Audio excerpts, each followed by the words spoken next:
Jada is back at it, here to give everyone another Breaking Bad Season 4 episode reaction video. Before I get into that, though, pretty important, if you're not caught up to the point where I am in rewatching or watching Breaking Bad, or you're just not entirely sure, then you should probably take the initiative and pay attention to the episode's title, which of course I'll say and I'll add in the description for you. If that happens to be the case and you're not caught up, it would be my recommendation that you don't watch this video any further, just to stay away from any potential spoilers. This will be Breaking Bad Season 4, Episode number 8. Title of this episode is called Hermanos. This will be my reaction, review, recap after just finishing watching the episode. We start off with a flashback right after the deaths of the Salamanca brothers, Liano and Marco, and then Juan. Now, Gus meets with Hector Salamanca and hints that he orchestrated their deaths out of revenge, phrasing the line, blood for blood, which seems to infuriate Hector. Now, Gus is also called to meet with the police and the DEA, where he is asked about the fingerprints in Gail Bedeker's apartment.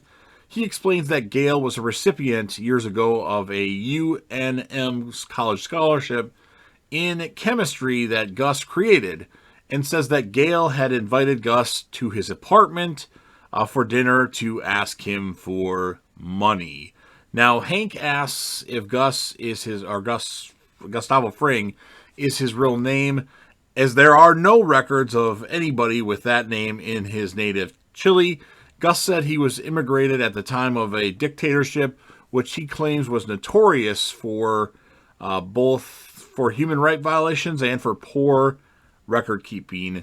The investigators, Merkett and his cop buddy, I remember the actor's name is Nigel Gibbs, but the character name I can't remember. But anyway, the investigators are satisfied with Gus's answers, and of course Hank is not satisfied.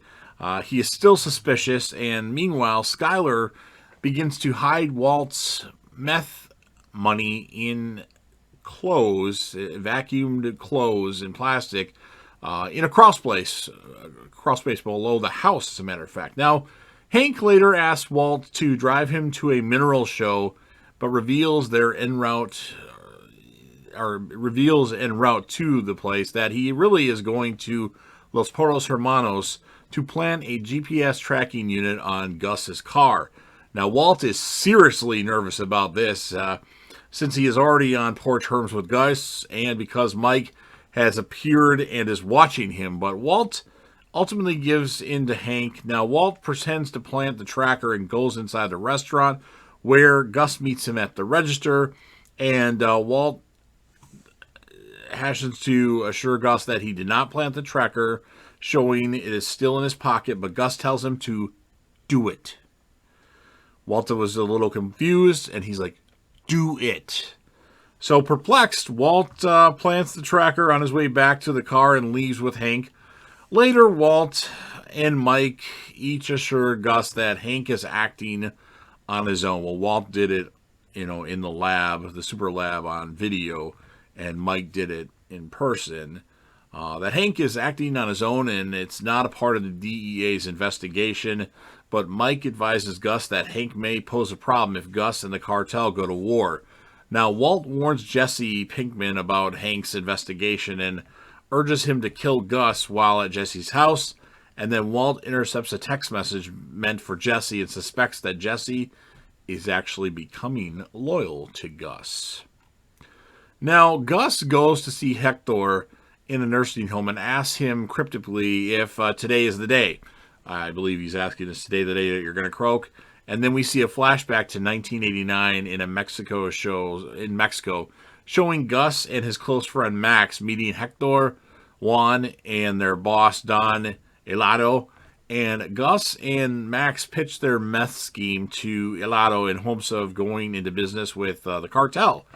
Max, who is actually a biochemist and a chemical engineer, produces the meth, and the pair sell it out of their restaurant named Los Portos Hermanos. Now, after Gus and Max, who are as close as brothers, apparently, Helado likes the idea. He feels Gus has disrespected him by giving meth samples to Helado's henchmen in order to manipulate him into a meeting.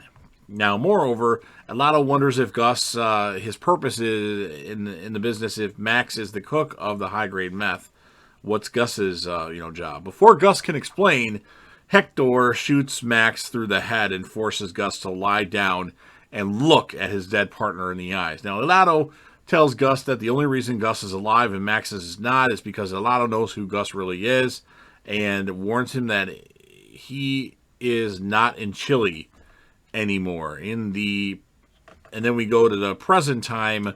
Gus asks Hector to look him in the eyes, but Hector refuses, and then Gus says, maybe next time, and leaves. And that's how the episode ends. So, pretty good episode in terms of the tension with Walt and Hank at Los Potos Hermanos. And Walt's very, agitated that Hank wants him to put the tracker on Gus's car. And then we get a little bit of a backstory with Gus and why he is the way he is. So, really good episode. This season 4 is awesome. I'm going to give the episode a 9.1 out of 10. And, well, I've got to give the character of the episode to Gus, even though Hank and Walt did a lot. And they were definitely good. But Gus, with the whole, his partner Max being shot by Hector, and obviously Hector years ago when he wasn't in a wheelchair, didn't ring a bell all the time. So you've heard what I have to say. Now, it's your turn. So, I already know that you're a fan of Breaking Bad. That's why you're listening or watching this reaction. So, please make sure to smash that like button. We want to get double-digit likes on every Breaking Bad video if we can. It helps out the channel. I'm not going to beg you, but I would appreciate it. If you know anybody that would be interested in me rambling about Breaking Bad, go ahead and share it with them.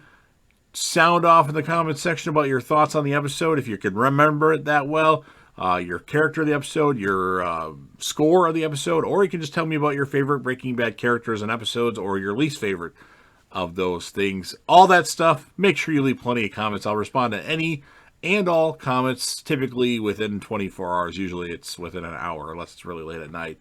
And, of course, like I said, we need to grow this channel, so last but certainly not least, don't forget to hit that sub button.